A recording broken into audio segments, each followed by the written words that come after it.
Welcome to the 208. Welcome back. July 2nd. We are live, and it is football talk. We're ready to roll.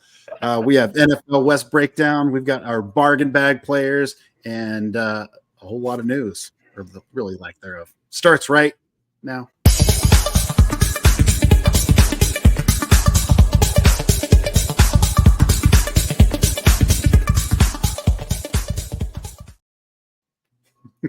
Love that intro. Yeah, Gentlemen, solid. Justin, Chance, how we doing? Good.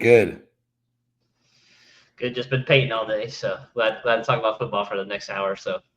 Yeah, I'm all right with that. I can live with that. Football. Let's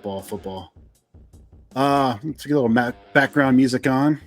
Right out of the gate, let's we don't have a whole lot of it. Let's break down a little news. What's going on?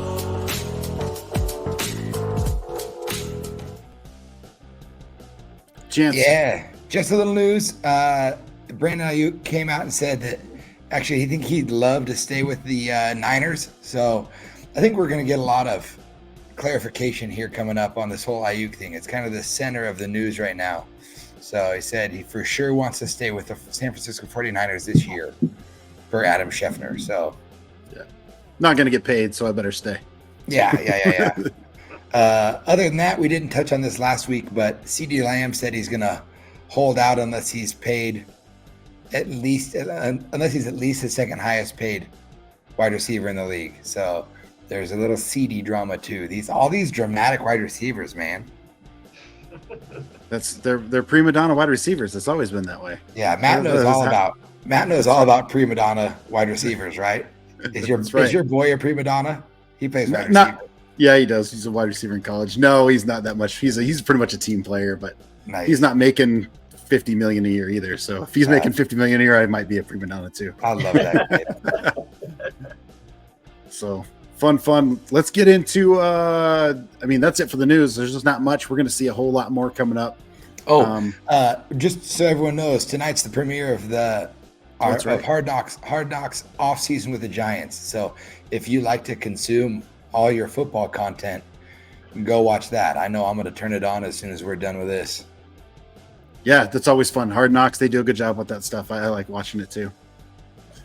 All right, we're going to jump into our kind of a next segment here. It's kind of new, but we're literally our bargain bag players. So what does that mean, bargain bag? It means we think these three players are way too low and in their ADP right now, and you can get them as a steal, in our opinion.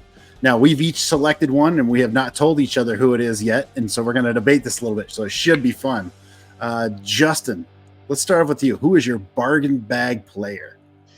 Awesome. So we have talked previously about this guys in our division breakdowns, and the more and more I see these redrafts going, and you get a little bit better, a full picture of where these guys are going and whatnot, and just looking through all the running backs and wide receivers, like this guy's name just stood out to me. I think he's a starting running back. Their starting running back tore his ACL, his meniscus, and his MCL. Required 2 different surgeries, so that's a big red flag to me. And I am talking about Jerome Ford, Cleveland Browns starting running back, in my opinion. So Nick Chubb went down in week 2, tore his knee, tore his ACL, blew it all out, terrible injury. They did restructure his contract, so it is a lot less money. It is the same exact knee he did in college when he was about 20. So Nick Chubb is 28 right now, going on 29. And if you guys have heard any of the off-season interviews or reports, like he's been real non-descriptive of when he's going to come back. So that makes me a little hesitant. Usually guys are, well, I'm way ahead of schedule, all this stuff. So that is a little concerning for me. He did get his second surgery in November, which puts him about 9 months out since September, which I just don't know if he's coming back that early, especially that offense. With the Browns, Ken Dorsey comes over from the Bills. He got fired, but he comes over from them as the OC. When Ford was the starting running back, he actually did do a lot of pass catching. So he had 44 catches for 319 yards and 5 touchdowns when he was predominantly the starting running back, which is a good little chunk when he started to take over week 3. He kind of split with Kareem Hunt. Kareem Hunt ended up having 352 total snaps to Jerome Ford's 644. And then out of the 12 formations they use, Jerome Ford was actually the predominant touch leader in 5 of those. So Jerome Ford is a starting running back going at 119. He's a running back 39, so that puts him right around rounds 9 and 10. So realistically, you can probably get your third RB, or if you're doing a 0 RB or a hero RB, like he could be a really, really good RB2 that should get a ton of work, as well as the Cleveland Browns probably still have a top 5 O-line. And the price that you can get him if it stays here when we get to August, I just love his price point. Like, he is such a good fit. He's still 24. He's big. He's about 5'11", 215 as well. Like, there's just a lot of pluses with this guy that I'm really excited about. One other tidbit is they did sign Deontay Foreman. They have Naeem Hines. Hines is also coming back from an ACL injury. So he tore his ACL in July of last year. So he's about 12 months out of that. But still, there's 2 of the 4 running backs in that backfield have torn ACLs that they're trying to cut back. So I think they're going to rely pretty heavily on Jerome Ford. I was going to beat you up on this one, and I can't. Other than he's on the Browns, I guess, but their line's solid, right? But they're going to utilize them. There's no way the other running backs are ready. I just don't see it. He's going to be their guy, and last year he ran hard, right? He looked good, so I like it. I think it's a really good steal. It's a great bargain. And Matt, as a Bears fan, like, you've seen Foreman a couple of times. It feels like he has like 2 really good games and then is forgotten forever. So like, I'm not super scared of him. And the other 2 running backs, like you said, like they're coming back from injury, which is tough. If the Bears thought he was good, they would have kept him. Exactly. And they didn't. So exactly. Yeah. Did you guys see the workout footage from oh my gosh, I can't even believe Nick Chubb? Did you see Nick? Yeah, thanks. Did you see Nick Chubb's workout footage? It just came out of him jumping laterally, and he's in the gym, man. He's looking good. I love your Jerome Ford take. I think he's a great pick. I think he is going to start the season really well. But I still think that Chubb's going to come back. I think by week 5, Chubb's going to be back in that backfield. It's possible. I just don't. Here's the thing about ACL. He's jumping and cutting. There's nobody around him. Yeah. There's no defensive players around him, and there's definitely a psychological thing with that needs to come around. Now, however, what Justin's trying to say, this bargain. So let's say Ford does do really well, and you got him here, and Chubb does come back. You still end up with really good trade value, right? Oh yeah. So sure. I like that, which is going to come up to mine here in a second, but. That's a really good one, Justin. To go off Chance's point as well, like Nick Chubb is going a full round ahead of Ford as well. So that's a crazy thing. That is crazy. He's going a full round ahead of him. So, Chance, I'm curious to see who is your bargain bag player. Okay, so my bargain bag player is a little bougie. Okay, so I think he's a bargain, but he's a little bougie. He's not a low round guy. My bargain bag player is DK Metcalf, right? DK Metcalf currently on Fantasy Pros is going at wide receiver 22 and is overall at 41. You get 4th round, which maybe doesn't seem like a bargain, but if you look at the players around him, I just think that Ryan Grubb coming over from Washington ran a ton of 3 wide receiver sets, and all the wide receivers ate in that offense. And the wide receiver that ate the most was their big wide receiver, Rome Odunze. Had 1,600 yards last year in Ryan Grubb's offense. And he's bringing that over to a really good 3 wide receiver triplet in DK and JSN and Tyler Lockett. And I think JSN's a great wide receiver, but I don't think he's going to threaten DK for that role. Seems like he's being groomed to take over Tyler Lockett's role. And I just think that with Ryan Grubb there, DK has every opportunity to finish as a top 10, a top 5 wide receiver on the season. And in the 4th round, if you go running back, and you can end up with DK as your wide receiver 2 or your wide receiver 1 if you go RB heavy. I think he is an absolute steal there to be your second wide receiver, your first wide receiver off the board. If I come away from drafts with him there, I mean, outside of his rookie season, he's never finished below wide receiver 18. So even at 22, that's lower than he's ever finished at the position in his career. And that's with some down years that we would say. So to me, and that's in half PPR, to me, I just think that the value you're getting, DK is still a stud. He's still that same guy that, had that awesome combine. Everyone fell in love with him. And he came into the league with his stupid, binky mouth guard, and he was kind of a diva. But he's been that guy. And I think in the 4th round, you could absolutely get a wide receiver that has all the upside in the world to finish as a wide receiver 1, a top 12 wide receiver. You can't go wrong with DK, in my opinion. I think it fits that offense very, very well. I'm a JSN truther a little bit too. I'd love to see him get his this year, but DK is just different.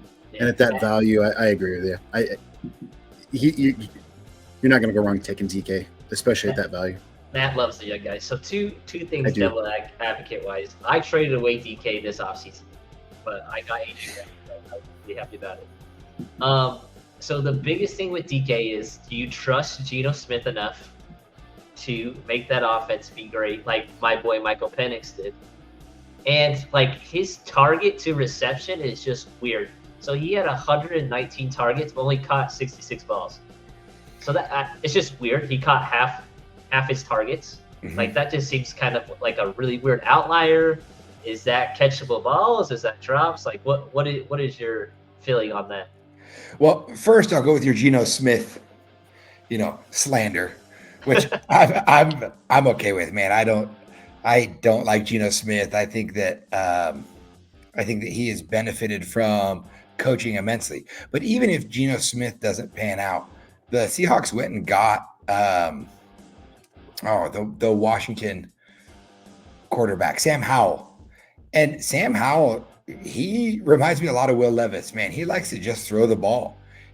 His game would fit perfectly with what DK is, which is that deep threat end zone player. So if they transition at some point from Geno to Sam Howell, I think DK suffers the least from that transition if it were to happen. And I know you're all about Michael Penix. He's your guy. He's your 2027 Falcons starter on that Texas squad for a long time. Right. Yeah, baby. But I also think you look at a bunch of the drops that DK had, a lot of them were back of the end zone targets that he missed out of the back of the end zone or dropped contested in the end zone. So a lot of those targets that he had that he didn't end up coming down with were contested red zone targets. And I think you see that switch, regress back to the mean. I think you're looking at somebody who is scoring double-digit touchdowns in a way that he did when he finished wide receiver 6 on the year. Now that was back in 2020, but still, I mean, he's got all the upside for that. Yeah, he had 8 touchdowns last year, and I don't have the numbers of his his red zone targets in front of me, but if you can get him back into double-digit touchdowns, I think he's gonna, like I said, has all the upside for a wide receiver 1. Yeah, he's as a top 5 to 8, 4 to 8 receiver. Can you get him that high? I think you can. I think it's totally a doable thing. I mean, 20 red zone targets that he had last year, and he only comes away with 8 touchdowns. I think that's a thing that he can regress back to the mean with those. So, and he was only 7 for 20 on red zone targets, 6 touchdowns there. But like I said, I really think that if he can really target it, hone in on those catches in the red zone and in the end zone, he has 100% top 8 potential. And to get him in the 4th round, he doesn't have to be your wide receiver 1. Like, he does not have to be the wide receiver 1 on your team. He can be your wide receiver 2. So to me, I'll take that value all day. If you go hero RB, right, that's not bad. So let's say you get, I don't know, Bijan in the first round, they'll go wide receiver, and he ends up being your third wide receiver. That's pretty good, right? Yeah, that's pretty solid. So go get him, DK. All right, go get him. We love him. All right, so you guys are gonna laugh at me a little bit. I went deep into the well. This guy was an absolute bust last year. Their team let him go. He's going to an up and coming team. He's absolutely going to be the veteran guy here. I'm excited for this. He is wicked late. You're talking 10th, 11th round, and he could be the starting running back for them. Oh no. I don't He's know. going to be. He's 29 years old, and you guys don't laugh. He is. Oh, it's no. Austin. It's Austin Eckler. Oh. It is Austin Eckler. No, man. You built it so good that you put his name in. No. It is hard to sell it. It's hard to do it. But here's the thing. This is why I like it. It is a bargain. He's not going to be your number 1 or number 2. But if he's going to be the starting running back and he can stay somewhat healthy through on that team that should be in high-powered offense, why not? Why not? There's a couple things I can see him being valued at. If he is taking off early, and if you see his workout videos, you're like, dude, I think this guy's still got it. He's getting beat up on a horrible team last year. He tried to do everything. He was terrible. That viral video of him like Oh taking my that gosh. Yes. play where he Dude, he was Off-season so hype slow. is wild. It's crazy. But I am curious to see what he does. I am willing to take a flyer in the 10th, 11th round on him, being the starting running back for a team that I'm just curious. He'll get some check downs, and if he does well early on, he's definitely trade bait, and he didn't cost me anything. He has so much name value if he does well. Yep. If he does well, people won leagues with him for years. Yes. And you're like, oh, maybe he's got one more in him. Now, it's hard because he's at the 29, 28, but again, I'm not going to fault him last year. I think he had 180 carries, something like that, for 600 yards. It's only like 3.5 yards a carry, 5 touchdowns. He still had 74 targets, but that offense was so bad last year. Just horrible. They couldn't even get first downs. So and he's going to such a better team. Way better. He is way better. This is going to be a team. Team's going to be. Here's the thing about Washington. I like it's the OC. Cliff Kingsbury is going to. Yeah. I like that offensive scheme, so I think they'll utilize him. So I knew you guys were going to make fun of me, but I wanted to throw it out there. Dude, I love it. You go. I think we got to roll with it. I'm going to go get him. I'm reaching deep into that bag, and it might be a turd, but I might pull out a nugget too. So who knows? 2 questions. Does Brian Robinson scare you at all? And can you name any of the starting offensive linemen on this team? Not really, because I don't think if they like Brian Robinson that much, they wouldn't have got Eckler. So it's going to be a committee for sure. And I guess my next question is, tell me the offensive starting line for the Chargers last year. They had Slater, but he was hurt. Exactly.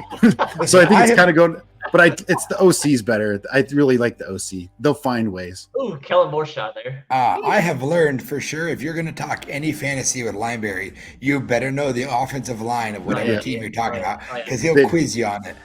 Yeah, they don't have much of an offensive. They didn't they didn't pour a bunch of money into the offensive line, but it's a start. So again, this is a deep bargain player. You're talking 10, 11, maybe even 12th round. It's not. It's just you're throwing a dart, and I'm just looking. It's like, hey, something could happen. I don't hate it. I'm with you. I love the both thing. I'm all about it. Perfect.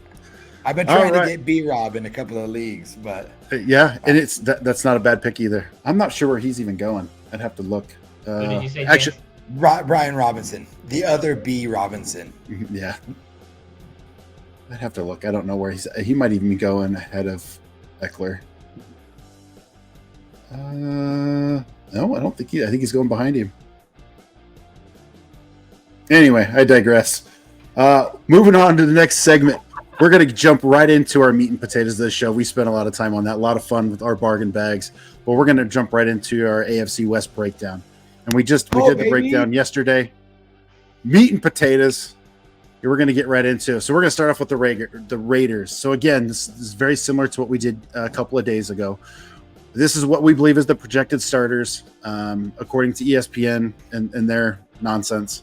The rank is in the green. The average draft position is in the red. And for those of you that are listening, we'll certainly go through these.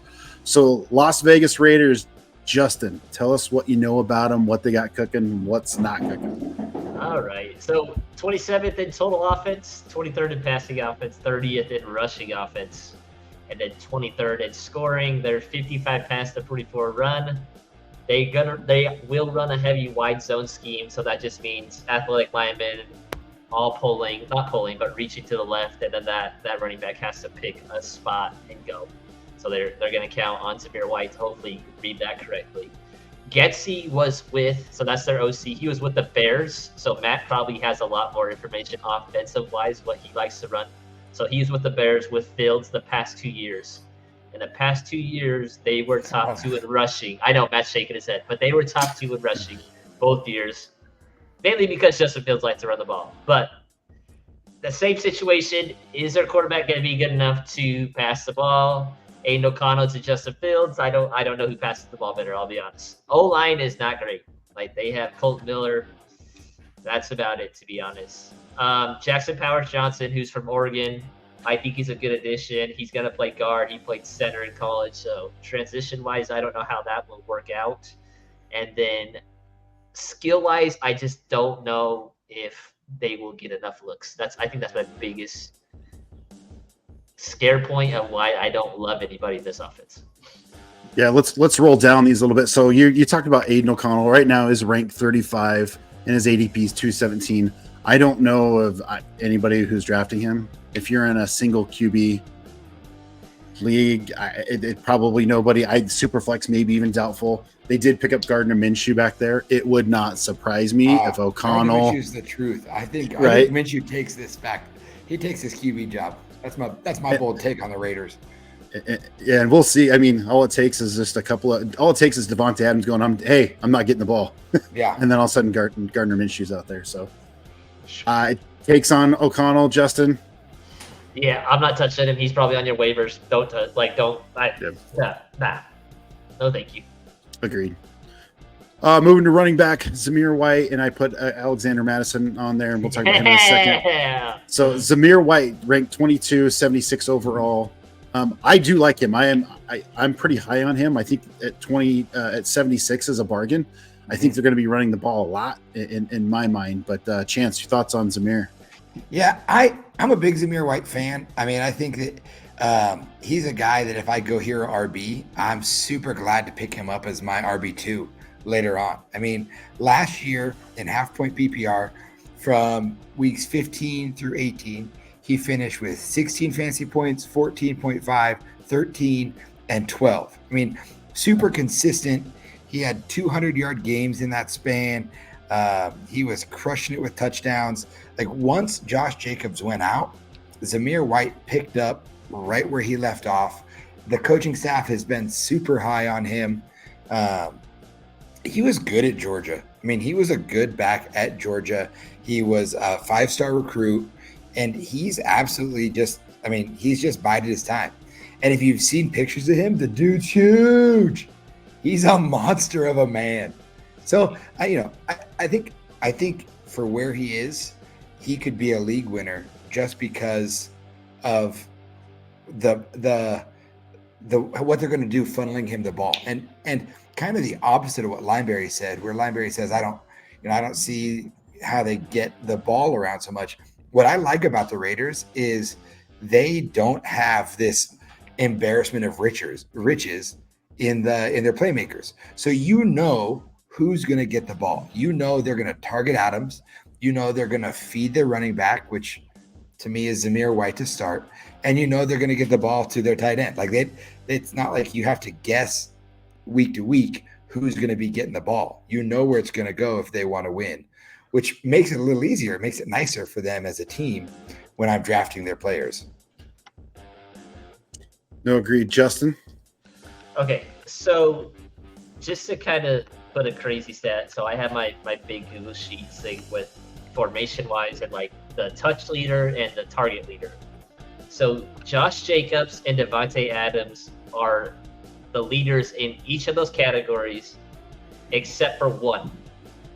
So there's 28 total because there's 14 formations. So there's two. So there's a target leader and a touch leader. So it's their running back one or their wide receiver one. So that tells me a lot. Like Zamir White, I don't know how talented he is. He is a volume play though. I think there's no question he touches the ball 350 times. It scares me a little bit because he feels like Alexander Madison last year, where you're like, man, he's gonna get a ton of touches, and like it just didn't hit right. So I think that's my biggest like drawback with this specific backfield. Like, are they just gonna play like 10 guys in the box and say, hey, we're gonna bracket Devontae with our safety, and then Zamir White, let's see what you can do. So I think that's my biggest thing. Like, I'm not a big Zamir White guy. I'm not big on this offense at all. So. No, agreed. And we're going to talk more about these other players. Zeus will get his for sure. He's going to get. I'm trying to think how many carries he had the last year. Like he had 104 or something like that last year, maybe a touch more. So I mean, he's going to get his workload. He's going to get the volume. But the reason why we'll move on to Alexander Madison. Madison was one of the best backup running backs in the NFL for a long, long time. Does he still have it? He wasn't a starter, but I think he's still a good backup running back. So there's nobody else behind there. So if Zamir does get injured, Madison might be the guy. We'll see what their formation does. But moving on to wide receiver, we have Myers and Adams. There's really not much of a third there because I think of Bowers, and we'll talk about him in a minute. But your take on this passing attack from the Raiders? Do you like? Let's start with Devontae Adams. Do you like Devontae Adams, who's 12 or 12 ranked and 16th overall? That seems a little rich for me with Devontae Adams. Like again, like I said with Aiden O'Connell, and I think Matt can attest to this. Like I don't know how good Gansky is at drawing up passing plays. I don't have a lot of faith in him to make Austin O'Connell or Gardner Minshew. Like if Gardner Minshew's in that offense, I think it gives it a little bit more juice where he'll just sling the ball around, because I think he is a better passer than Aiden O'Connell and like a bigger gambler. And I think Devontae Adams might have that voice of that offense that get me the ball at least 15 times a game. Where again, it's a volume play, but that volume might be bad. So like at 16, that's round 2, like middle of round 2. That's a tough sell for me. And Jacoby Meyer, like again, target wise, I just don't know if he's going to get enough. Chance?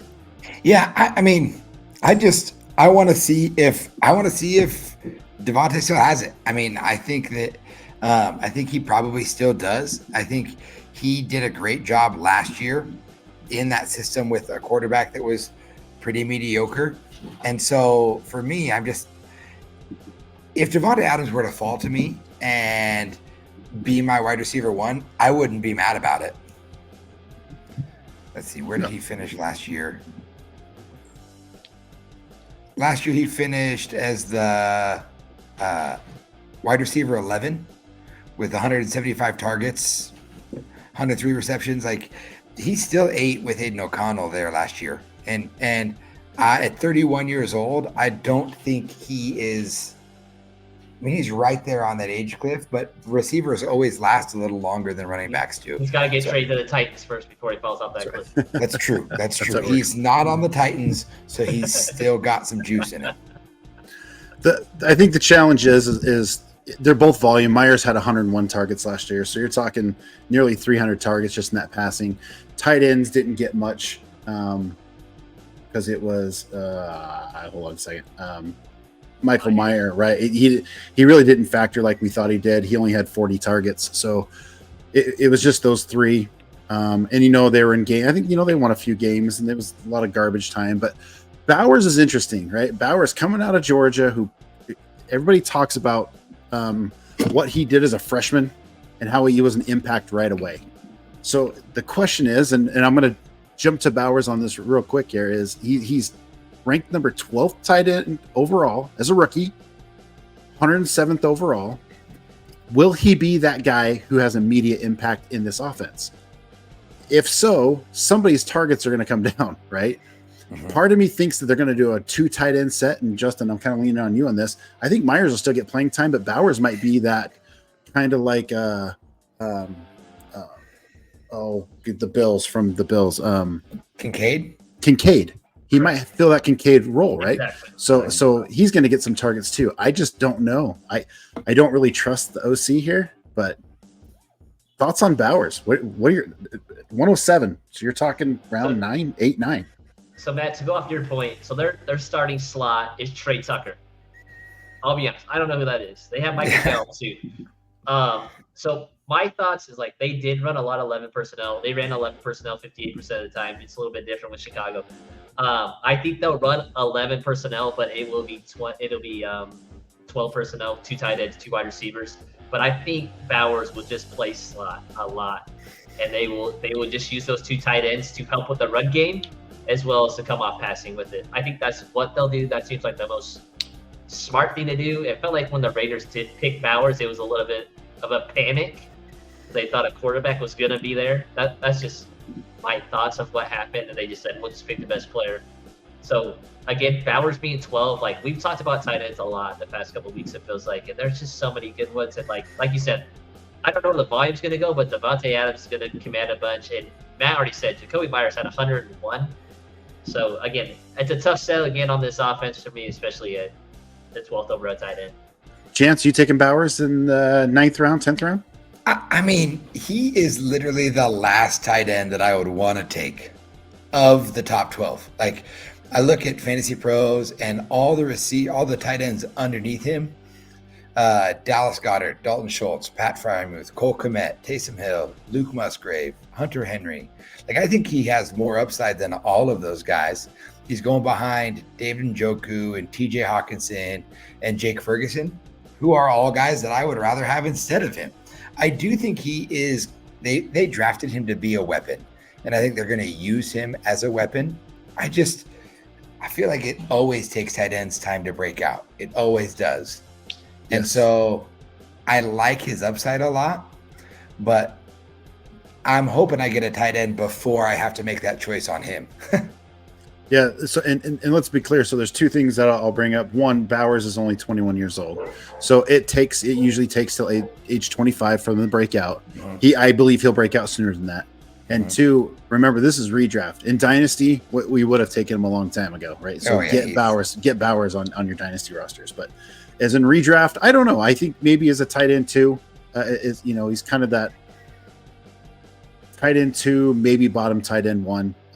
But okay, 107, not a bad gamble, but I do agree with you, Chance. I think those other tight ends I'd rather have. Moving on, let's go to the Chargers. Jim Harbaugh and his Chargers, new head coach, bringing from Michigan, bringing in his we concept. We can do this. Bringing in these vanilla players. There's no me people on here, but Justin, what do you got? What do you know? Harbaugh and his new regime. All right, the Chargers. This is like my AFC team. Like, I'm not gonna lie, I love the Chargers. I love Justin Herbert. So you would like the Chargers. I love Justin Herbert. So they're 18th in total offense, 13th in passing offense, 25th in rushing, 21st in scoring offense. So they'll use a heavy gap scheme, kind of similar to the Ravens, where they're just gonna be like, we got big guys, and we're just gonna beat you up over it. Just impose their will on teams. I think this will also make the transition easier for Joe Alt, who usually plays left tackle from Notre Dame, switching over to right tackle because Slater, who was their stud, is their left tackle. So Greg Roman comes over from Baltimore. I think he was out of the league for at least a year. So he was with Baltimore for like 4 years with Jim's brother John. So their offenses were predominantly rushing offense. So they were 7th in attempts, 3rd in attempts, 1st in attempts, 1st in attempts, 1st in yards, 3rd in yards, 2nd in yards. And then their offense-wise, so attempt-wise, they're 28th, then 9th, 32nd, 32nd. So he loves to run the ball. Like, Greg Roman wants to run the ball. And they will do a lot of play action stuff with Justin Herbert. I think me and Matt have talked about this when we were talking about the draft. They're not going to totally forget about Justin Herbert, so don't freak out about that. Their draft class from 2 years ago, they invested pretty heavy in O-line, so those guys need to kind of show up. And then the skill position is a wild card a little bit. And then they were 60% pass and then 40% run. Yeah, so perfect. Let's jump right into Justin Herbert. So interesting. This will be an interesting year. His rookie year was phenomenal. Rough year last year, right? So currently he's ranked 15th overall as quarterback, and then 97th in the ADP. Chance, what are you doing with Justin Herbert? Man, I'm drafting him. I would draft Justin. Oh, Herbert. let's go! I will Let's draft go, Justin Chance. Herbert at this spot. I mean, it really wasn't that long ago that he was in that conversation of like, nah, he's a dude. He's a premier quarterback. He's going to be around the league. He's one of the quarterbacks that makes the AFC so tough. And there's just no way that you have a face of the franchise in Justin Herbert, who is big, tall, strong, athletic, and you expect a coach to come in and forget about him. There's no way that happens. Now, 100% they're going to run the ball. But I think that fear of what Harbaugh is going to do on the ground, what Greg Roman can do, I think it's going to draw boxes in, and it's really going to open up passing lanes for Justin Herbert. And I think that they're going to ground and pound it, and then he's going to take those shots and air it out. And I bet his air yards this year are going to be wild. I bet he just absolutely chucks that ball up. He's a great quarterback to get late. If I want to get a later quarterback and I want to spend all of my draft stuff early on my skill positions, and Justin Herbert's there, in those later rounds, I will pull that trigger all day long. I've been out on him at his price in the last couple of years. I'm in on where he's at now. Yes. I love it. Fair enough. Justin? Oh, I love it. Chance to get me pumped right now. So, Justin Herbert. So, let's all remember who Jim Harbaugh's quarterback was in San Francisco. Colin Kaepernick. We all hate Colin Kaepernick because he did some bad things at Boise State. But that adds to Justin Herbert's value. Like, let's not forget, Justin Herbert is a dude as an athlete. Like, talent-wise, forget everything else. Talent-wise, he's a top 5 quarterback. He's probably the closest thing we do have to Josh Allen in this league. Kid is huge, and he runs really well. So I think, like Chance said, I'm going to take him at this value. His floor is so low because I think they're going to run him a lot. Just because he can. They're gonna save him a little bit, but I think there's going to be a lot more design runs this year with him. I'm here for that. Okay, so here's what I'll go with Justin Herbert. I don't mind it. I don't think he'll be a top 5 quarterback. He's not going to be top 5 this year in my mind. However, here's what I want you to understand. I'm going to ask you guys each a question. Who had the least amount of attempts in the NFL last year? What team? The Chargers. Oh, the Ravens. I'm just guessing somebody related. That's good. Team related. The Bears. Talking about. The Bears. The least amount of attempts last year thrown by a team was the 49ers at 491. Really? Yep. For 4,577 yards. Okay. So Purdy. How many touchdowns did Purdy have last year? 33. Yeah. 33 touchdowns. So I don't care that if he only throws 500 times. If he throws a bunch of touchdowns, I don't care. If he throws for close to 5,000 yards or 4,800 yards, he'll still do great. So the argument of him not being like, oh, they're not going to throw the ball, they're going to run it too much. I'm like, yeah, I don't buy that. He'll at least have 500 attempts. He's too talented of a quarterback to have that. Now, what worries me a little bit is the people around him, right? So, and we're going to talk about that in a minute. But Herbert, you guys are 100% right. I don't mind drafting him at his level right there, especially in Superflex. I don't know that I want him as my starting quarterback, but he has a tremendous upside. So moving off of QB, going to the running back position where Harbaugh steals his brother's players, Edwards and Dobbins. Now, Justin, I'm going to start with you. Edwards is 41 ranked at 125 overall, and J.K. Dobbins is 49 ranked at 154 overall. Jared, do you want any part of this rushing attack for – well, let me add Vidal in there, who is 51 overall and 155. They're all together is what I'm getting at. Do you want any part of this rushing attack for the Chargers? So as it pains me to say, I love J.K. Dobbins. I have loved him so much when he's on the field. He's so fun to watch. so good at Ohio State, but like I had to like go to the dark place and like just be like, I can't be on JK. I can't. He's burned me too many times. I think he tore his he tore his hamstring, right, or his Achilles last year. Achilles. ACL, like. But I'm all in on Gus Edwards. I'm all in on the Gus bus. Like, I think he's gonna be really. I mean, he had 8 touchdowns last year. Like, yeah. J.K. Dobbins just gets hurt a lot, and it's like he's so talented, and it sucks because I don't think he's gonna have the career that I think he can. But man, Gus Edwards in this offense, like they're gonna feed him the ball. Like he could have 10 touchdowns. Like that's a realistic outcome. I think it's pretty easy. Hey, Lineberry, I know it pains me to hear you be out on J.K. Dobbins, but let's say in Dynasty somebody threw you like a 2025 fourth for him. Is that enough to get him off your hands? Maybe, I don't know. I try to work a little. I'm trying to work a little. We gotta figure out our first trade first. Listen, I'm just trying to add to it. I'm just trying to add to it right here. I got you. I think you're right though. Gus Edwards, I think he could absolutely eat. What do you guys think of Kimani Vidal from Troy? That's a Matt question. He loves him. So he is the only one I want out of this backfield. Oh yes, Matt loves the young. He is. So he's 155. I'd rather have Vidal over Dobbins anyway, because you're talking what, 12, 13, 14, maybe even more. Super late pick, right? On any of those guys. I'll take a stab at Vidal. I like him. Go watch him run. Go watch some of his highlight tapes. The dude is incredibly low to the ground and fits that one cut running style that they have. The zone blocking. I like him. I think it'll be fun. I don't know. The only thing I don't know with Vidal is how much he catches the ball in the backfield, which would be kind of cool because there'll be some garbage stuff, but I like him. In Dynasty, that's all I want. In redraft, I don't really know if I want any of these guys, but maybe I'd take a stab at Vidal. I love this because I still love J.K. Dobbins. I loved watching him run. He's the guy that I want. So I'm glad that there's three of us. It's appropriate for this backfield that there's 3 dudes that could be the dude, and you talk to 3 different fantasy guys, and they each want a different piece of it. Yeah, and that's fair. And it may be just a full-blown committee, and we're all correct. So who knows?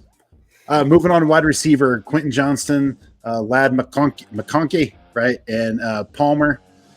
So Quentin Johnson is 70 ranked, 150 overall. McConkey 43, 70th overall in the ADP, and Palmer's 52 and 100. Chance, out of these 3, who do you want? Who do you don't want? Listen, I'm a huge fan of Lad McConkey. I think he's awesome, but I'm coming around on QJ. Oh no! I'm coming around on him. I think that they drafted him to be their big downfield guy, and a couple other receivers. Hear me out. That struggled early on in their careers, and then figured it out, right? And I'm not saying he's going to figure it out in year 2. Right, this is maybe more of a dynasty thing, but in redraft, I don't know if I want Lad with where he's at, but I think I would sniff around at Quentin Johnson where he's at. Mike Williams, who just left the Chargers, came onto the team and he struggled his first couple of years. Devontae Adams, one of the best wide receivers in the league right now. His first 2 seasons with Green Bay in 2014 and 2015, he was bad. He was worse than Quentin Johnson his rookie season. So there's hope, right? There's hope for a big-bodied receiver who is really good down the field. I think if there's anyone who knows what Quentin Johnson can do, and Lineberry and I have talked about this, it's Harbaugh, right? Quentin Johnson destroyed Michigan in that playoff game in college 2 years ago. Harbaugh saw that. He saw it happen, and he knows what he has in Quentin Johnson. I think he's going to give him a chance. Justin, how you want to answer to that?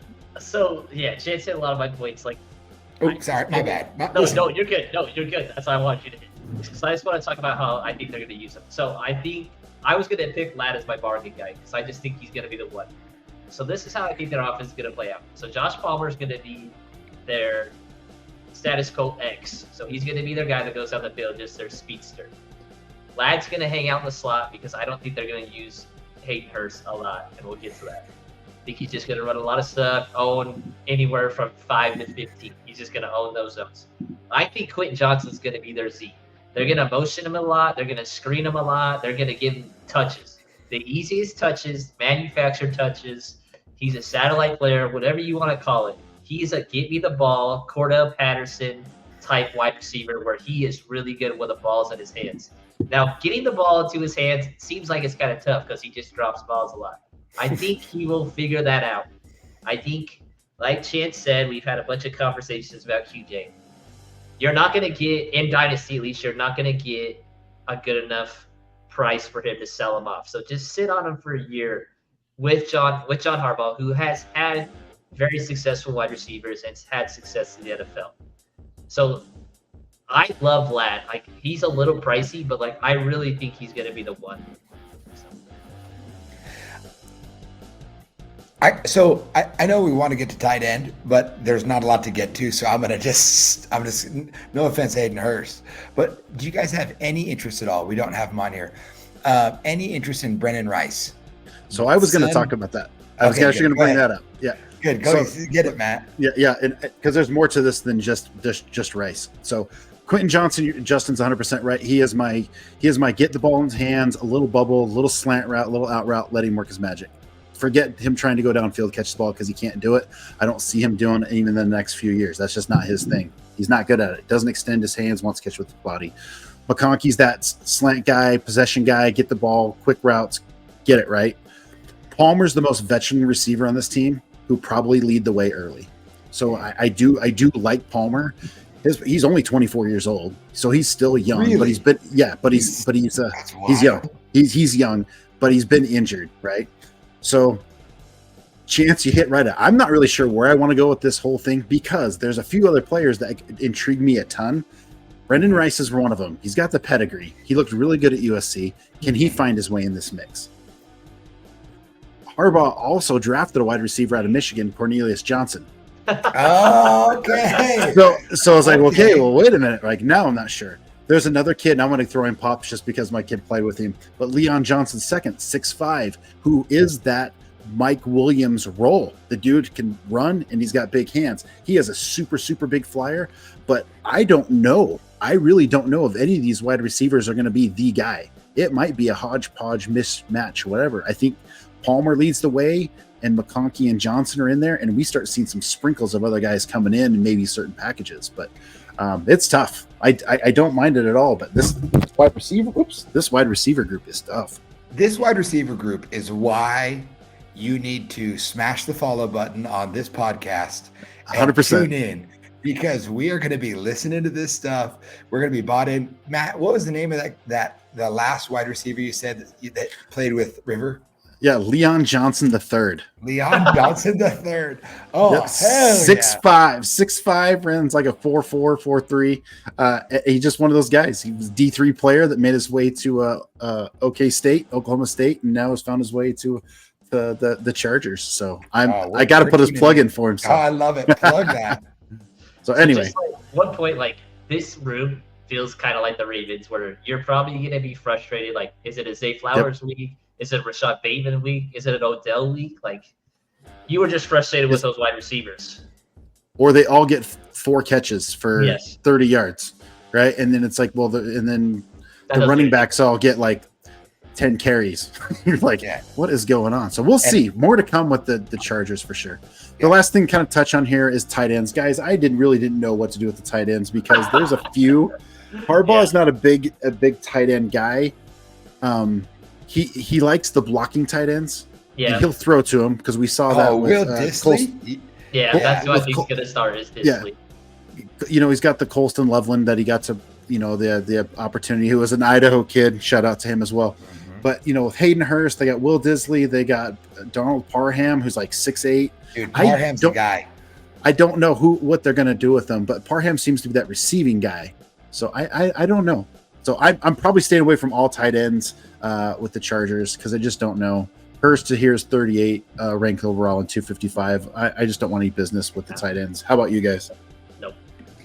I'm ready to go to the next team. It's better to talk about the tight ends for the Chargers. That's right. We'll punch it right now. Hey, let's Yeah, get over the Kansas City Chiefs. I'm excited to talk about the Kansas City Chiefs because I think there's some interesting stuff here. But Justin, Kansas City Chiefs, we know who they are, but what do you got? This is Chance's favorite team, baby. Oh, God. I hate the Chiefs. I hate them. All right. 9th in total offense, 6th in passing, 19th in rushing offense, 15th in scoring offense, which seems pretty low with the Patrick Mahomes era. One thing that I found with my research was that I thought was just crazy. Andy Reid runs 80% of his plays out of shotgun, which is crazy to me. That is absurd. So, like, of course, you're going to see inside zone a lot. They're breaking in a new left tackle, which scares me a little bit. I don't think you guys can name it. Again, like Chance said, like I look at O-line a lot. They drafted Kingsley out of BYU. He could see some time at right tackle, then move Jawan Taylor over to left tackle. Be kind of interesting. Other sport spots at O-line, though, are very, very good. Probably, if you took away that left tackle spot, they might be the best O-line in the league. Will be fun to see how these skill guys shake out. And then their tight end room is one of my favorites in the whole league. Like, they have a really fun tight end group. Mm-hmm. Let's jump right into the Patty Mahomes, right? So he's ranked number 3rd overall, the 33 ADP. I think we'd all take him there at 33. I've actually seen him going around 4, so he's currently going behind Hurts and Josh Allen. Yeah, sorry. Thank you. So I think he could regain that top spot this year. We'll see. I don't know. Hurts is going to be tough in my opinion, but thoughts on Patty Mahomes? Chance to start with you. Oh, here we go. Listen, I'm one for Chance to say anything positive during this segment. Patrick Mahomes is a great player. He's such a stud. It's so hard when you love somebody so much. It's so hard to say good things about them. Here's my one thing. Patrick Mahomes obviously slings the rock. He's an outstanding player. I think at 3, honestly, it's just too rich for me.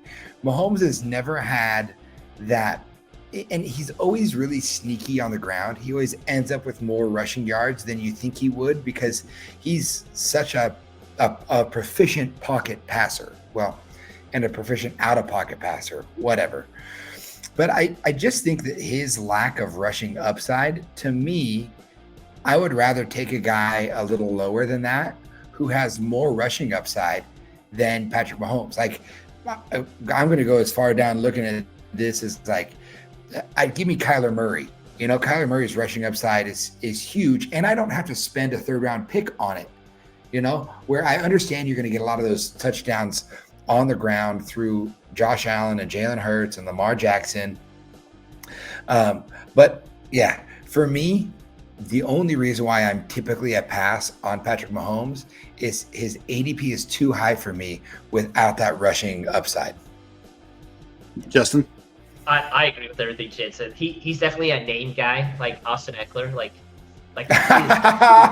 he is the best quarterback I have ever seen play football. Like, there's no ifs, ands, and buts about it. But for fantasy, he only threw for 4,100 yards, and he only had 27 touchdowns. Like, that's not going to cut it. And he runs for about 300 yards a year. Again, like Chance says, there's just so many bargains at quarterback that you can take, like Stafford or Goff. Like, you're going to get kind of similar production at a way lower cost. So, like the 3rd quarterback, yeah, that's super rich for me. But he is the greatest quarterback I've ever seen play football. Wow. So here's my cutoff. I don't want him in round 3, but if he falls to round 4, I'll take him in round 4. So Justin just talked about he only threw for 4,000 yards last year. The previous 3 years was 4,700, 4,800, and 5,200. Touchdowns were 38, 38, 41, and last year he threw 27. The receivers were awful last year, right? The only thing he had was Travis Kelce. There wasn't much there. So the reason why I like him is because I believe they made the receiving core better. I'm not saying Rashid Rice is going to do anything. We'll talk about that in a minute, or even Xavier Worthy. But I really, really like Hollywood Brown. And if I can stack them in the right spot, I think Hollywood Brown has the potential to be a number 1 wide receiver in the top 12. So, but we'll see. I don't know, but I really, really like it. Those bargains. I would take him if he falls to 4. 3 is a little rich for me, but round 4 I'll do easy. I like it. So we'll see what happens. Let's go to running backs. Pacheco is ranked 13 overall and ADP is 37. Clyde Edwards-Helaire, which is back up 63 and 203, has been disappointing the last couple of years. But let's start with Pacheco. Justin, you like Pacheco? What are you doing with Pacheco? Oh, yeah. I love Pacheco. So me, Chance, again, we were talking on the farm this when we were doing water, and he's like, what are the main backfields that just have a guy, that just have one dude that can be that guy that is going to get probably 80-20 split, 85-15. And this is one of the backfields. Pacheco will outsnap Clyde Edwards-Helaire by a ton of snaps. It will not be close. This is a good offense, like I said, with a very good offensive line. Like, at round 4 with Pacheco, like, I'm taking that all day. If you can go running back, wide receiver, or get one of those tight ends or quarterbacks that you like in between round 2 and 3, and get Pacheco in the 4th, oof, your team's going to be humming. Yeah, I mean, like, first of all, shout out Isaiah Pacheco, Rutgers grad, go Scarlet Knights. But, like, he's just one of those guys where in fantasy football, it's hard to trust a running back, and it's harder to trust an undrafted guy. And Isaiah Pacheco has really solidified his place in this offense. He's been reliable when they need him to be reliable. He was reliable in the playoffs. They trust him. And he has, as much as I hate everything about the Chiefs, he's my favorite runner to watch run the ball, man. I love his little, like, the way he runs the ball. Trying to kill the ground. Trying to kill the ground, man. Love it. But I would agree. I think he's just going to get a ton of volume. And more than anything, the Chiefs are going to be in a position to score the ball as much as any team in the league. So give me a running back that's going to be in the red zone as often as Isaiah Pacheco is going to be. The real question is why Clyde Edwards-Helaire is still on Lineberry's dynasty team. You never know. Yeah, I think you do. All right. So, gosh, I feel like I'm the Debbie Downer on this one. So I'm not as big on Pacheco as you guys may be. I know he's 13 overall, 37. That's round 4 territory. I can get better value elsewhere. I know the offense was a little bit less last year. He wasn't a 1,000-yard guy. He did have 200 totes. He doesn't catch the ball a ton out of the backfield, but like I said, he caught a couple touchdowns, but 7 rushing touchdowns. I would rather have pushed back to Pacheco is going in that, 40 or 30, 37 range. Give me like maybe like Ramondre Steven or Zamir White a little bit later. I was going to ask you, Matt. I say go in division, Isaiah Pacheco or Zamir White. I think I want White, right? Isaiah Pacheco or Gus Edwards. Oh, Pacheco. I don't want anything to do with Gus Edwards. That's right. You're out on it. That's what you're out on. Could you say, what about Pacheco and Joe Mixon, right? Mm-hmm. Thinking those. I'd probably take Pacheco there, but I think there's some value later that I like a little bit better. Not saying you guys are both right. He's a very good player, and I love watching the dude run. He is just like, he's angry, and wants to, like, oh, look at that 6'4", 260-pound linebacker. I'm going to run through him, and it's fun to watch. But I think there's better value if he falls a little bit later. I'll take him. He'd been banged up a little bit. I think last year might have been his first healthy year. Was he healthy all last year? I can't remember. I'll tell you. Yeah, I think he played all games last year. So, but you're not wrong with going with him. But I'm gonna hold back a little bit on the Pacheco bandwagon. I think they're gonna throw the ball way more often than what they did last year. So, Clyde Edwards-Helaire, we talked about. We're no interest. So this is the group that I wanted to talk about. I alluded to a little bit the wide receivers. So you have their rankings and where their ADP is. So Hollywood Brown's ranked 32, 49 over in the ADP. Rashee Rice is 40, 67 in his ADP, and Xavier Worthy, the rookie, is 37 and ADP is 62. Are you touching any of these wide receivers? What's your thoughts on this? Chance, I'm going to start with you because I know how much you love the Chiefs.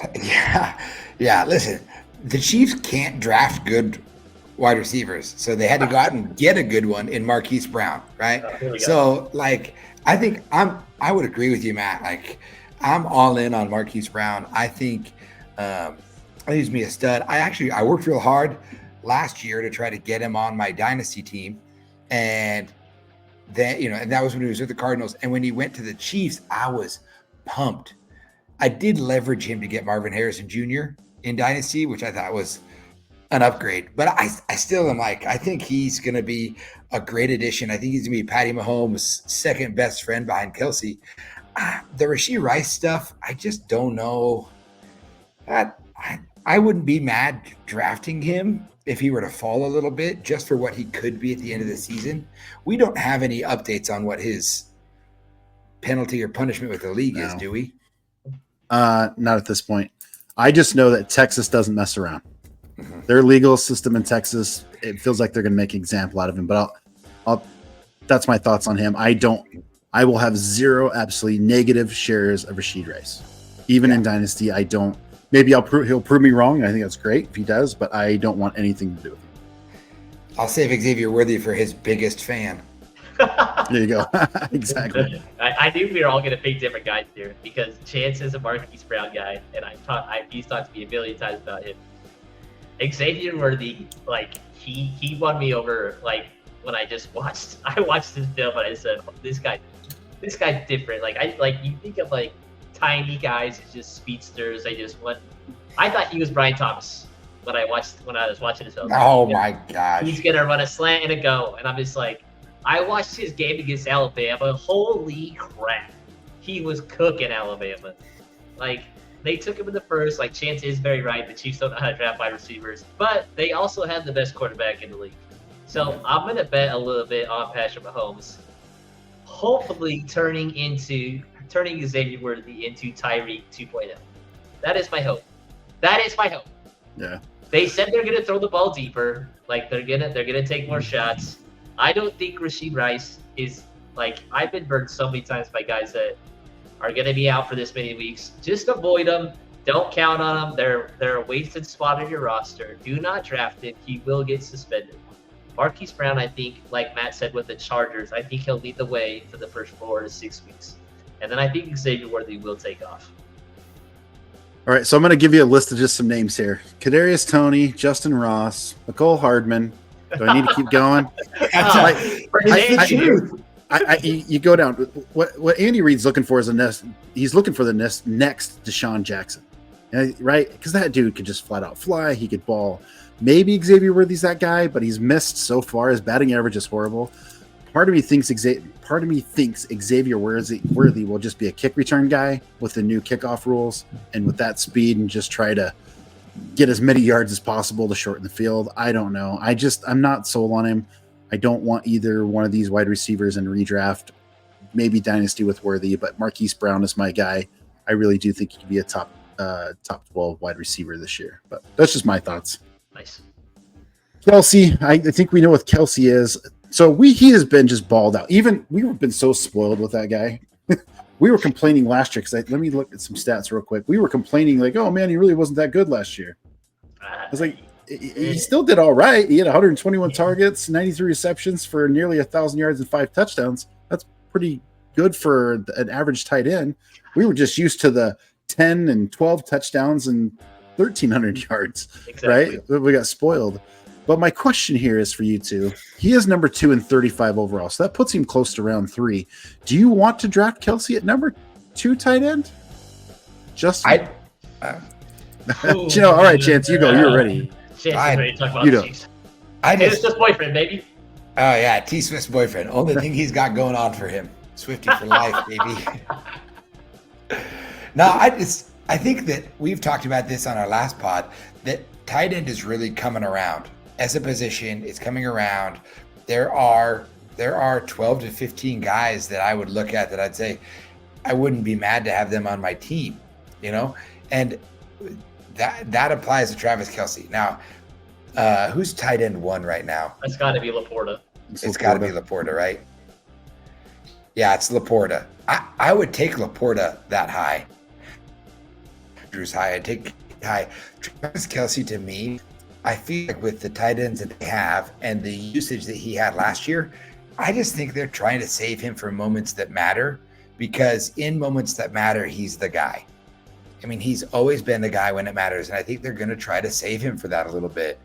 So for me, I think that's going to mean a drop in his production. And I don't think you're going to get tight end 2 return on him. I just don't think you're going to get that return. Justin? Yeah, I agree with you. I think there's too many good tight ends to take him that early, where you could probably get a wide receiver, a running back as high. I just like he's 35 years old this year. That's what he's going to be. What's it going to fall off? I think that's a big thing. Like I would love a Dalton Kincaid instead of him a little bit later. Like Kyle Pitts, you guys all know how I feel about him. Like there's just a lot of good tight ends that I would take later instead of him. I do want to talk a little bit about his backup tight ends, just real quick. So Noah Gray, who's always been decent, but I love Jared Wiley coming out of TCU. I think he is such a fun dynasty pickup. Like I don't think he'll play a ton this year, but man, he's got a lot of similarities with Travis Kelce, and he was really good with TCU. I think it wasn't during the national championship run. Oh wait, yeah, it was during the national championship run 2 years ago. He just balled out. So I think, Justin, you pretty much stated everything I was going to say, other than I think on running plays, I don't know that you're going to see Kelce in there and they're going to use Wiley more. I think they'll put him in there for that, so we don't have to beat up Kelce, right? I certainly agree. I would rather have Kincaid or McBride. I'm going to go out on a limb. This is my bold prediction. I think Kelce finishes as the number 5 tight end. That is my prediction. It might 5 or less, or 5 or greater. So 5, 6, 7. I think he falls out of that. I think this is the year that we see a significant fall off with him, and he'll do well. Don't get me wrong. That's still good tight end production, being tight end 6, but just not in the 3rd round. I'm going to pass on him. So, but this will be the year he falls off. My bold prediction. I don't even really that bold, to be honest. All right, moving on to Chance's team. We're saving the best for last. And I don't even think I'm going to say anything. I'm just going to let Chance just run this whole Denver Broncos. But I just can't believe you have Jared Stidham as the quarterback and not Bo Nix. Well, I told you we went off of what I'm not even sure Stidham's going to. I don't even know if Bo Nix is going to be at that. Let's start off with Justin. What do you got, man? What are your thoughts here? All right, the Broncos, 26th in total offense, 24th in passing, 18th in rushing, 19th in scoring offense. So Sean Payton-wise, I had to look up his stuff. Like, he is my sworn enemy. I hate Sean Payton. But here's some good things. He always has, like, top 5 lowest sack percentage. So that means they get the ball out quick. They have good O-line play, good scheme. They always have a very high completion percentage. So I think Chance talked to me about this one day, but that's probably due to their quick game. Having Drew Brees. They're not so much a vertical passing offense. They are a horizontal passing offense, meaning they try to just get the ball out very quick. I think that fits what Bo Nix does, kind of get the ball out, let those playmakers do what they need to do. O-line wise, not terrible. I like Garrett Bowles a lot. He had a really good year 2 years ago and then a really bad year last year. It feels like their biggest question mark is center. I don't know what they're going to do there. And then it'll be interesting to see how this running group shakes out. Like I'm a Javonte truther, and all the stuff I hear about him, like I go to Chance and I'm like, is this true? Because I love Javonte Williams. So let me start with this. I'm going to start with, and Chance alluded to it with Stidham. What? So remember what I talked about in the very beginning. This is kind of what ESPN has as projected. So, but if you go look off of the rankings, Bo Nix is up there. Let me start off with this quarterback room. I don't know that we know who's going to be starting right now. So give it some grace in here. It could be any of them. It could be Bo Nix. I actually got a funny feeling it might be Zach Wilson. Oh, yes! No way. The Zach Wilson reference. Let's go! The only reason, because he's probably the most experienced back there. And remember, he was a number 2 overall pick. So we'll see. I could be completely wrong. It's just a funny thought. But Chance, I'm going to start with you, kind of what your thoughts on that quarterback position are, and just a battle in there, where you think will happen. No, I think just, I listen to a ton of Broncos stuff. I follow all their beat reporters on Twitter, on X. And I really think that Sean Payton wants Bo Nix to be his guy. Like Sean Payton people are like, well, Bo Nix fell to him. They just took what they had. That's fine. But I think Sean Payton likes what he sees out of Bo Nix, a starter who's had his 63 games he started in college. He's incredibly accurate. He's everything that Sean Payton wants. And I think that they're going to be really happy with that quarterback battle. But even if Stidham starts the season, I think Nix is going to take the reins sooner rather than later because they have to see what they have in him. I think Stidham's going to be a great backup like he has always been. There's a reason Jared Stidham has been a perennial backup on 3 different teams. So that's right. With that said, I'm not drafting either of them for quarterback. I'm not. I'll pick them up off a waiver later in the season because I'm a homer. Absolutely. But I'm not going to draft any of these quarterbacks. Yeah, I think the only thing is Bo Nix in Dynasty is probably the draft pick here. But Justin, your thoughts on this quarterback situation? Yeah, I agree. I don't think I would touch any of these guys at quarterback in a redraft. Bo Nix is interesting. The Zach Wilson stuff I just feel like it's hype to get people up in arms. I don't think he's going to start. I think he's really talented, but I think the Jets ruined him. So, yeah. Fun fact here: Bo Nix is actually 6 months older than Zach Wilson. So kind of a fun fact. Bo Nix was in college for a long time, but running backs. This is an interesting room. So Javonte Williams, 26th RB coming out, 84 ADP. Austin Estime, 64 and 200, and P Ryan 70 and 210. So I'm going to go right back to you, Chance, here. Tell us about this running back room, and do you want any piece of it? Well, so like Lineberry said, I've been a huge Javonte truther for a long time. I think he's a really good running back. I think it'll be really interesting to see what the camp battle looks like. My thought is that Samaje Perine doesn't make this roster, and it's Javonte Williams, Jaleel McLaughlin, and then either Estime or Perine. And they have the draft capital into Estime, but Perine has the experience. I think that, during training camp or during mini camp, Jaleel McLaughlin looked really good. He's an undrafted guy, and he was really explosive last year. But once you get the pads on, it'll be interesting to see if Javonte gets a little bit more trust in that knee injury that he was coming off of. Remember, last summer, nobody expected him to start the season because he was coming off of a devastating knee injury.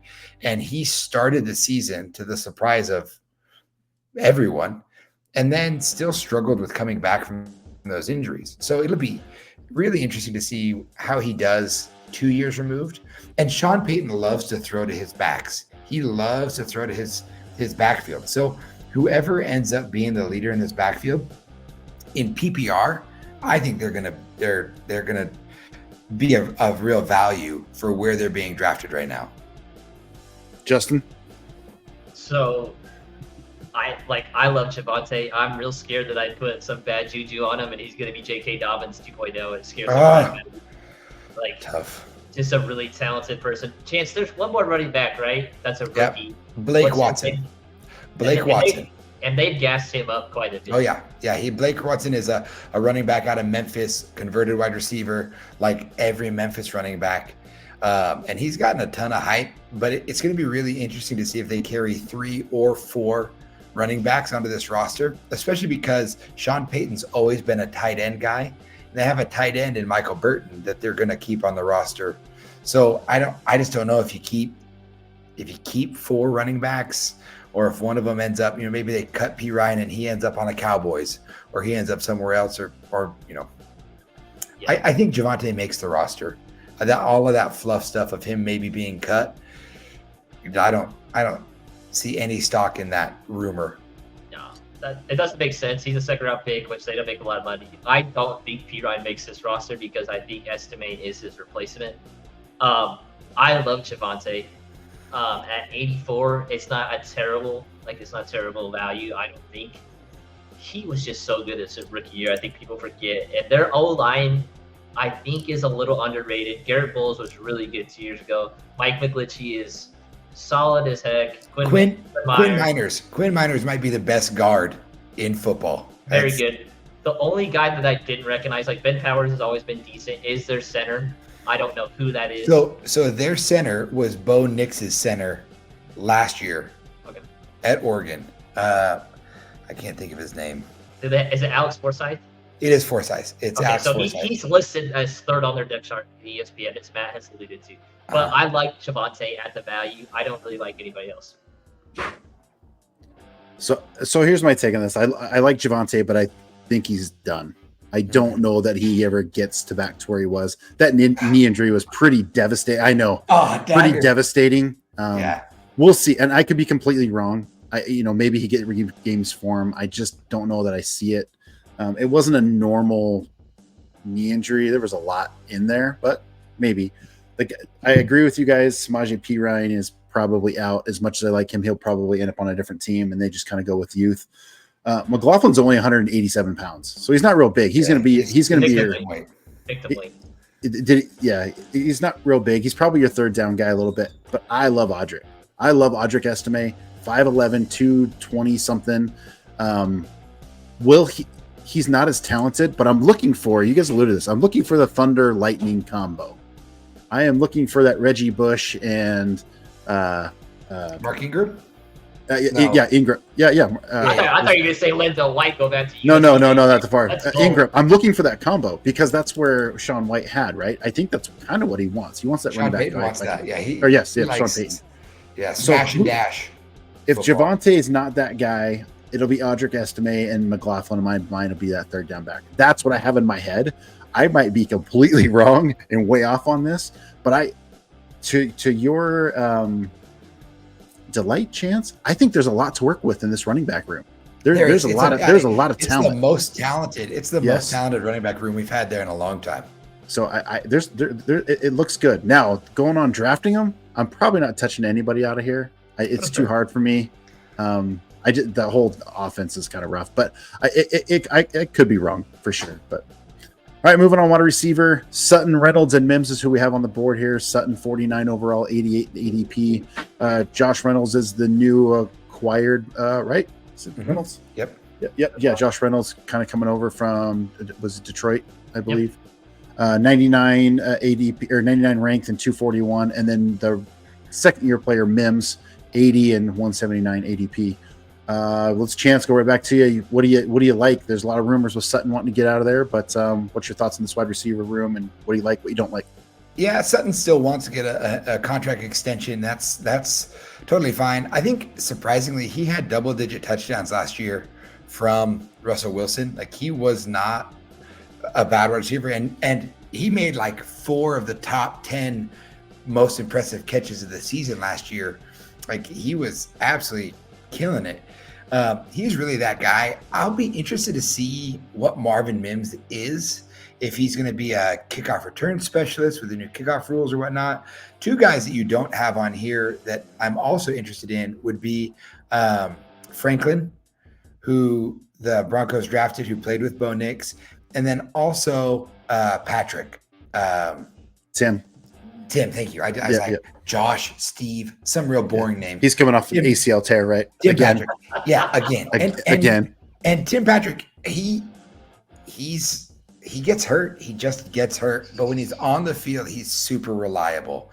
And those are guys that aren't going to get drafted, that are going to be on your waiver wire, that are worth, to me, a hold for that first week to see, hey, are they do they have a role in this offense? And if they don't, I'm going to cut them for the new hotness after the first week. But at 88, I think Cortland Sutton's still the wide receiver 1 there. I think he's going to be there, and he's going to be that deep threat for Bo Nix / Jared Stidham, however they want to see it going forward. Justin? Yeah, I've been a Marvin Mims guy. I think he will end up being the one. I think they should get off of Sutton. Like, that's just me, like, trying to get some value for him. Tim Patrick, like Chance said, is really good when he's on the field, and I think they're going to honestly try to give Troy Franklin as many looks as possible. Nope, I agree. I really do, and you're right. I don't have him on here. I wish they would move off Sutton as well. Interestingly enough, he had 10 touchdowns on 90 targets. That's just crazy to me. That's ridiculous. It's nuts. I would love to move Franklin into that. Franklin's what 6'3", move him into that Sutton role, and then have Mims as your burner.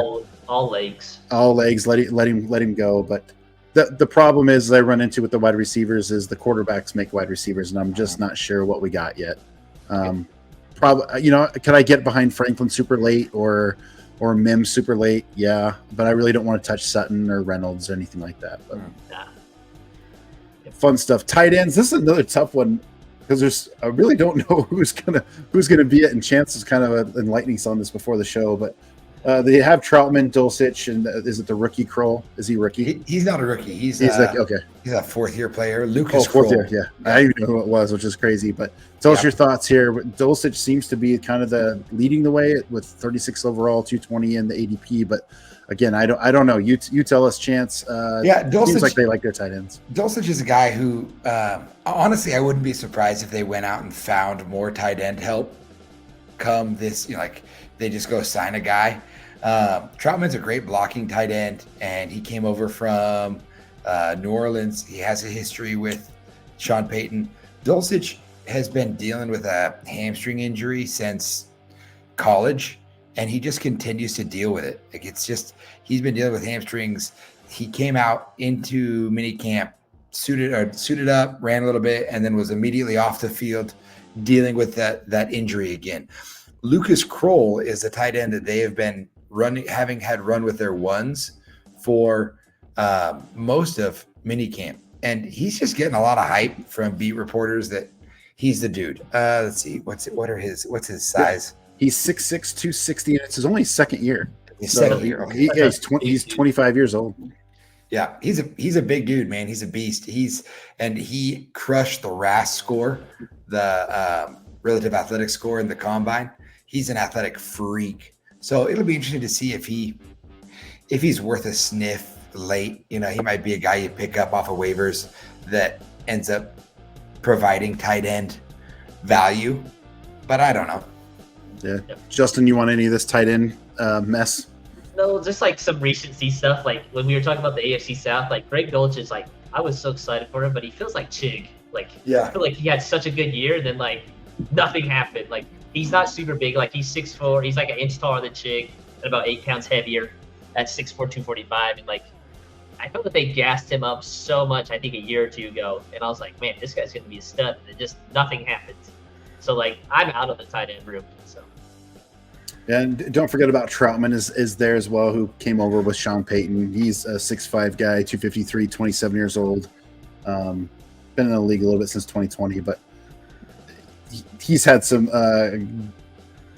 decent seasons, if that makes sense. A couple 100 yards there, few touchdowns, probably nothing fancy relevant, but we'll see what this tight end. This whole team's going to be interesting to watch. I think Chance is like, I just got to figure out what's going on. It is tough.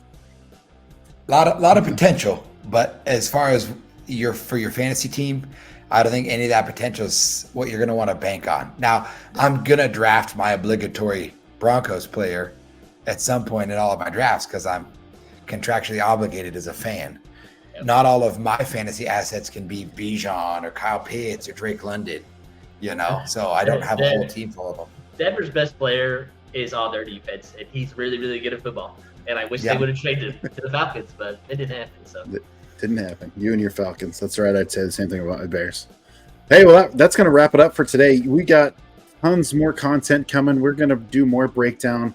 We're going to start getting into some draft strategies coming up soon and some rankings for you, who we like. We're just trying to do a division breakdown of players. What are we going to see? What are our thoughts on these guys that are starting in our fantasy worlds and our fantasy manager minds?